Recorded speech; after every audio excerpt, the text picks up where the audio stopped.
Someone cooked here.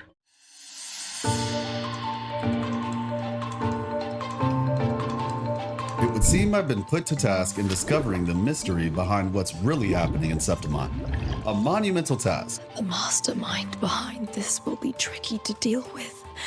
The likes of which haven't been seen for most. But for me, elementary, my dear viewer. Faith is taking the first step even when you don't see the whole staircase.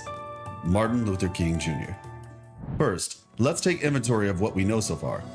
In 2.2, we learned that the Blessed Maiden trials held by the Phasalias were the means by which the Sentinel Resonator of Imperador was to be chosen. This process is unique due to the fact that Imperador has the ability to split and manipulate space. It created Turvan by splitting apart its own frequency and imbuing a portion of it in the sword. Thus, resonating with Turvan was akin to resonating with the Sentinel itself. During the events of 2.4, when Carathea sacrificed herself, her frequencies resonated with Rover and manifested in the form of her personal sword, Holtir. This created a connection between Carathea and Rover, similar to how Cantarella and the Maidens would resonate with Turvan and subsequently the Sentinel. It's this very same connection that caused Rover to notice Carathea was missing. Think about it this way. Carathea and Rover are connected in similar ways to a Bluetooth device. When one of them is out of range, in a sense, the other notices it. When Rover arrives at the Avenolium Seminary, it's clear something substantial has occurred. Abby notices as well. There seem to be traces of residual resonance energy discharge everywhere. This is the energy resonators expend when casting their resonance liberations, or in layman's terms, their ultimates. What could have happened in the Avenolium that caused Carathea to fire off and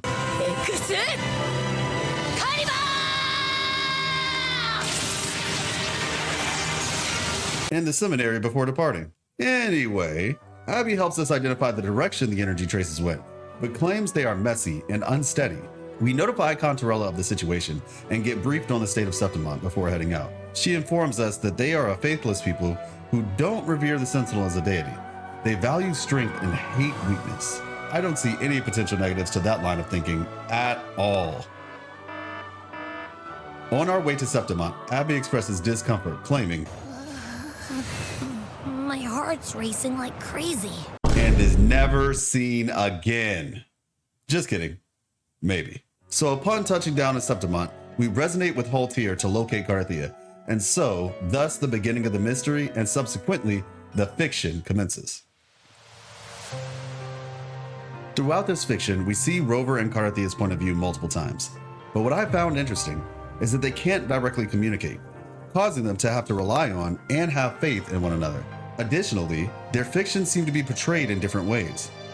Sometimes it's in the form of a vision on the side of Rover when they resonate with Holtir, similarly to how Cantarella saw through the eyes of the Abomination, Leviathan Sentinel hybrid, when she saw Carathea fighting. Rover sees what Carathea is doing in the other fiction.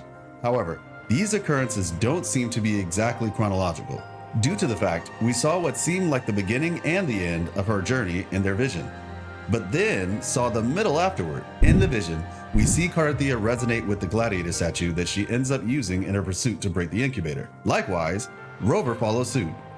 Following that, we see Carathea in Fleur-de-Lis form facing off against a Darktide corrupted Arsenosa, with black birds I believe to be crows flying in the sky. The journal states that the incubator scene happened before the fight with Arsenosa, so it's important we understand the flow of events shown doesn't necessarily indicate the time in which they were shown. Not to mention, the journal doesn't even show the parts where Carathea met and traveled with who we believe is Lupa, or as the fiction called her, Nameless Girl. By the end, I'll explain what I believe to be the current timeline and how the events line up, plus what I believe is really happening in Septimont. As you may know, I've been making Wuthering Waves lore videos since before the game came out, so it's with great pleasure that I'd like to announce that this video is sponsored by the developers of Wuthering Waves. Thank you for all of your continued support on the channel. Please make sure to like, comment, and subscribe if you feel so inclined. Now, what exactly is happening in Septimont? It's clear there's an anomaly occurring, but what exactly is it? I believe it's a sonorosphere that has enveloped Septimont. A sonorosphere is an illusion in which the environment is ever changing. It's made of remnant frequencies, but is often contaminated by impure frequencies such as reverberations. specifically one created by Christoforo and possibly with some help. We know that Scar can create realms of illusion called Elysiums. Perhaps the combined force of Christoforo's ability to craft stories into reality, providing the proper requirements are met, and Scar's ability to create realms of illusion could explain what's happening here. In fact, further reinforcement of this theory lies in the skies above. If you read the description of the resource Lunite, you would know that the moon of Sol 3 has been shattered, and what is seen currently is a mirage produced by the waveform phenomenon most likely. However, the sky in Septimont is even more strange. When you move from one area to another, the moon may change or be covered, but if stars are visible, they usually remain the same. However, the stars and the moon change when entering what I believe is a sonorosphere in Septimont. A colossal moon seems to grow over top of the usual mirage, and an entirely new set of stars emerges. It almost looks like a projection over top of the moon. And if that wasn't enough to convince you, have you looked at the sun at Septimont? You know what? Don't answer that, because it would be impossible. You see, the sun doesn't exist at Septimont. Instead, in its place is another moon. Thus, I believe Septimont itself is encased in a sonorosphere created by Christoforo, possibly with Scar's help. Now, how exactly does Christoforo's ability work? Based on the events of Chacona's event quest, in 2.3, we saw what seems like Christoforo's ability at work. He was able to take the retelling of the Golden Anthem Daemon rumors and bring them to life through the plushie game. In 2.4, we saw a couple more things that might give us a clearer understanding of his ability. As you go through the story and explore the city, you hear about two people quite often. The first being Lupa, while the second is a girl whose past is shrouded in mystery. In fact, if you go around town, you will see some people struggle to remember her name and who she was. One such lady gets lightheaded trying to remember. Her name is Faye, and she isn't the only one with memory loss as we see. The nameless girl can't remember her name. In fact, an important couple lost their memories 20 years ago. How, you ask? Let's take a listen. Now I have the strength to protect others, but my parents, who raised me, are no longer here. The locals said they moved away years ago. It turns out that the Threnodian fabricated my connection to them. When the Threnodian was sealed in the tower, their memories of me faded away. The Threnodian seems to be skilled at tampering with minds, including people's memories of the mysterious girl. Rather strange. I'll let you in on a secret though. It's Mia. Lupa, however, seems to remember her. In fact, she watches her matches to study. For those with a discerning eye, you will notice that Lupa and Mia share many similarities. In that previous conversation between Faye and her daughter, they discuss how Lupa is the current champion, while Mia was the previous champion 20 years ago. Now, where else have I heard 20 years ago being referenced? Ah yes. In Carthathia's version of events, we hear her state that the records and facilities date back to 20 years in the past, which is also when Mia just so happened to disappear after the Bloody Agon. You see, in the past, before Ephor Augusta and her predecessor changed the rules, the Agon used to be a fight to the death. It's only in recent years that the Agon became more humane. When you consider both the events of Chacona's story and what seems to be happening at Septimont, then you add the book that we were given from Perlova, which tells us there's a source and a fiction at play. There are a few things about Christoforo's ability that I started to notice. 1. He requires some sort of source material for his ability to work. In Chacona's quest, it was the Poet Society's story, and in Septimont, it was Mia's past. Perlova states, Even the wildest imaginations draw from what already exists. 2. He requires something like a cast of characters to act as, well, actors. In the former example, the plushie gang musicians were figuratively overlapped with the Poet Society's musicians. In the latter example, the gladiator Lupa is being literally overlapped with the gladiator Mia. In conclusion, he's basically an overpowered fanfiction writer. He even has the ability to affect reality with his storytelling abilities, as witnessed by the plushie attacks on Rover. However, as Rover stated, but it's unlikely he can freely bend the fabric of reality. The Fraxidus would have overrun Solaris long ago if he could. Either Septimont exists outside reality, or his ability has limits. One such limit is that he needs to do ample research for his ability to take effect. He first needs to understand the source material before he can write his fiction. It sort of reminds me of Batman. They say with enough preparation he can defeat anyone. This would also explain why he was so interested in the history of Renacida back in 2.0 while writing his play. It's suggested that he was instigating years ago in Renacida before the Poet Society was shipped off onto the Pilgrim Sale. Wait. You were the one who led the Poet Society to that lithograph, weren't you?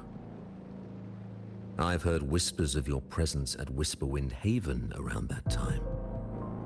Whenever you were asked, you claimed to be seeking inspiration.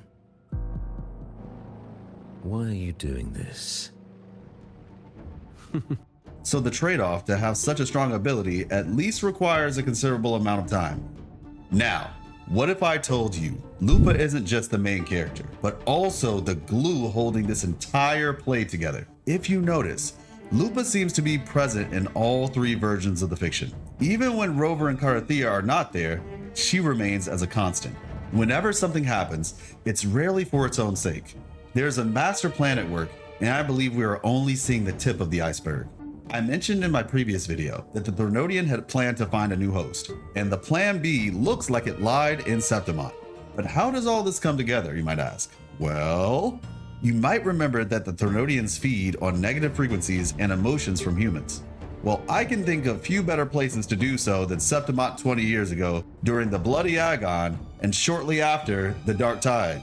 You see, I believe the Threnodian is working with Christoforo to recreate those negative frequencies in something like a time loop. And our poor friend Lupa is experiencing all three time instances, or rather, fictions, at the same time. This is why she keeps complaining about having headaches, because she's experiencing all of the fictions, just at different times and in different situations.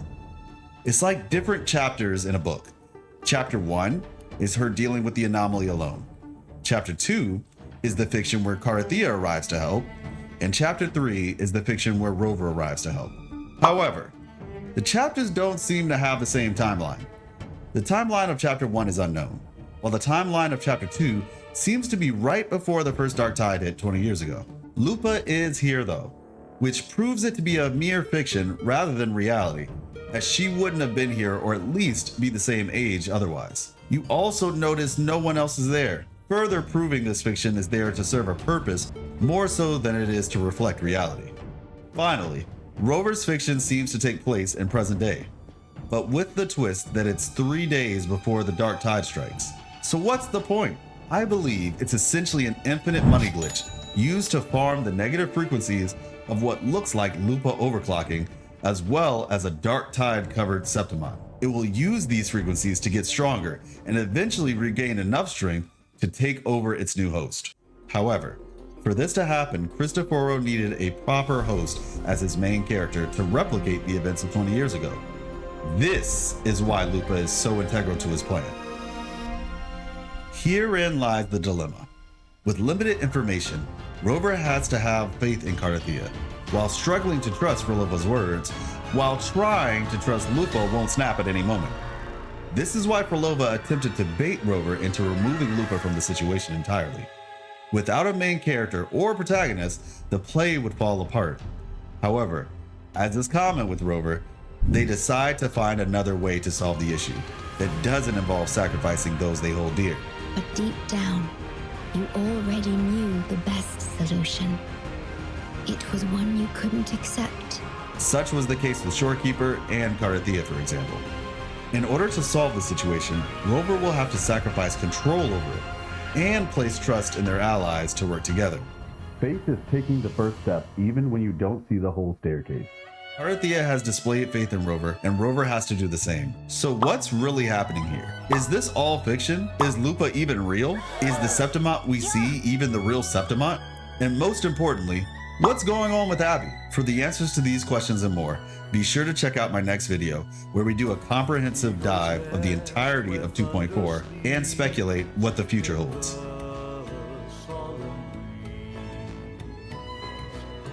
The stones still hung with ancient war and blood beneath the leaves, beneath the leaves.